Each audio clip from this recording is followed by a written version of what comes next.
This is a story of how I met a time traveler from the Mongol Empire. He was a spy from the Mongol Empire. Welcome back to the Electric Kebab channel, where every Monday I post stories based on real events where I manipulate them into great fantastic stories. And today is how I met a spy from the Mongol Empire. Could you please like, share, subscribe, comment? I'd really appreciate it. And let's get back to the video. So it starts off like a normal day. But this day was actually planned from the start. What happened was, a few days earlier, my friends, they said, let's all have a football match. So we asked everyone, and there was actually 6 of us who turned up. There were originally 8, but eventually 6 people turned up.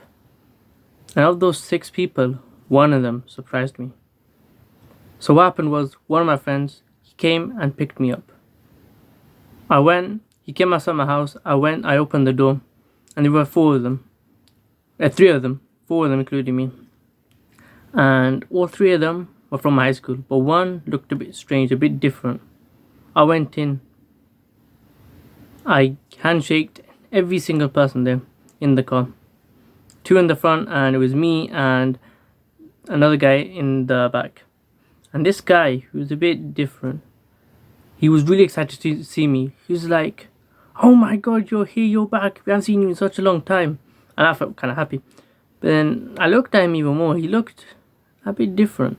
I mean, his clothes were great. He looked fresh. He looked good.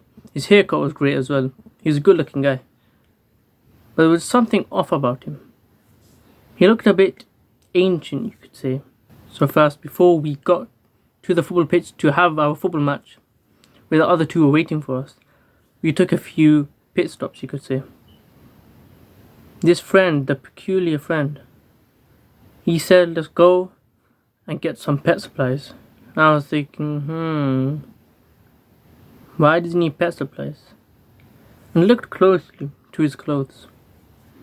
He looked not too European. Currently we live in England, and it didn't look like the clothes were from Europe. They looked a bit Eastern Asian, you could say. I'm thinking it's very suspicious. But anyways, we got the pet supplies. And I thought it was normal, yeah, sure, why not? And then from the pet store, we went all the way to the football match. And towards the football match, what he actually did is, this person went to the front of the driver's seat. I was thinking, okay, maybe normally he just wanted to sit at the front, why not? And then he started singing. Very random and very, very fast. And he just knew what to say. He just kept saying some random stuff very fast.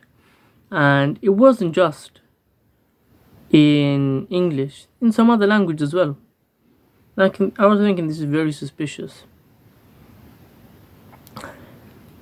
But basically he was really hyped up, and I told him a story of mine.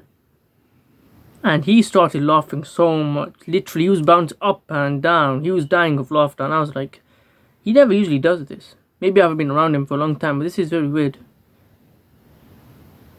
And for some reason, he was carrying a notebook. But it wasn't made of paper. And I found this even more weird. Why would you have a notebook in the first place, you know? We have phones. Another thing, who has a notebook that's not made of paper? That's what I was thinking. But anyways, we got to the match. We met the other 2. We basically got in. We were playing football, and he's actually a great player. He felt like he had some ancient moves. He was quite good. And we basically played normally.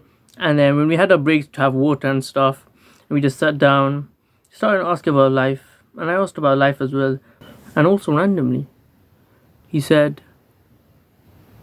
"Do you like K-pop?" And I was like, "No, not really. I don't really listen to music. I'm a Muslim. I don't listen to music. It's kind of haram."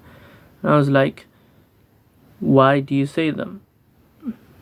He was like, "Oh, I don't know. Just asking." And any normal person would just think normal conversation. Me, I was thinking, no. This is not normal. He's got something. It's a plan. He's trying to be, I don't know how to explain it. He's trying to be involved with us. Trying to fit in. So that's the word, trying to fit in. And looking at him more carefully, or critically, he does have the looks of a K-pop guy. The star, K-pop star. Generally good looking guy.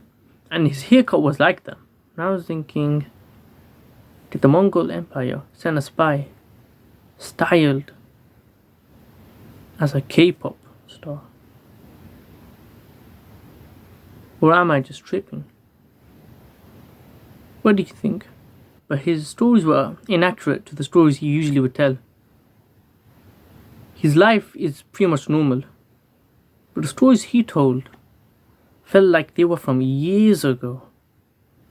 Not 10 years ago, centuries ago. And this was really off-putting for some reason. He also had some device in his ear. And for some reason, he was really struggling to use it. I'm assuming it's wireless headphones. And for people in who's my generation, usually know how to use this technology, he was kind of struggling with it. I found that very odd. But then after we started playing football, after the break, and he started recording videos.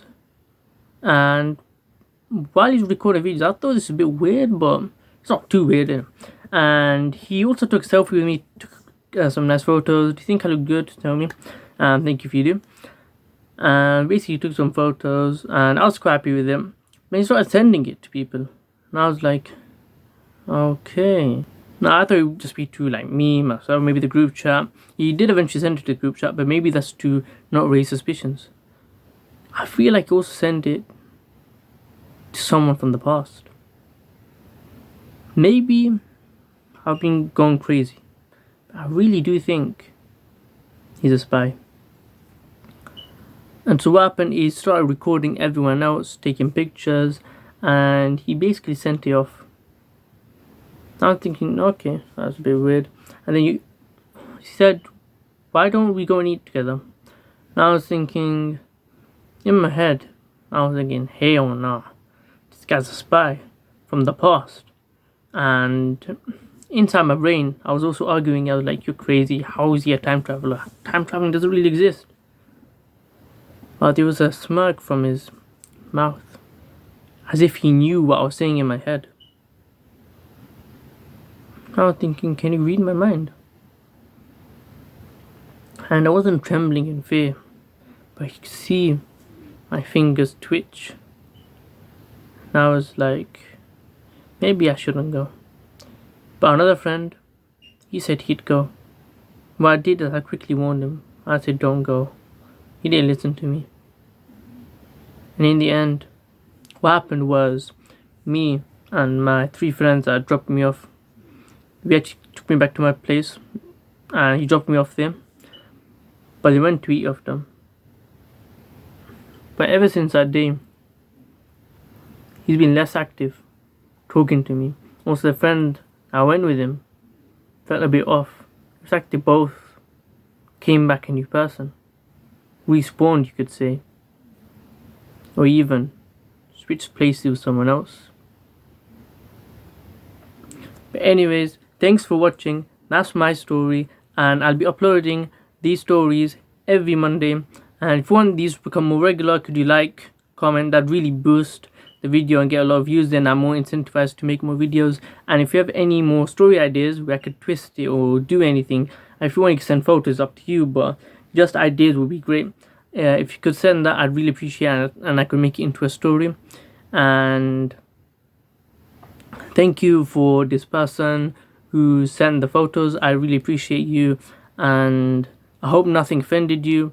The person who I said is a spy, he's a really great guy, good looking, and thank you for watching. And for anything that you may think is a bit weird, he was not weird. I was pretty much normal guy, and it was all great seeing him. He's a great friend of mine.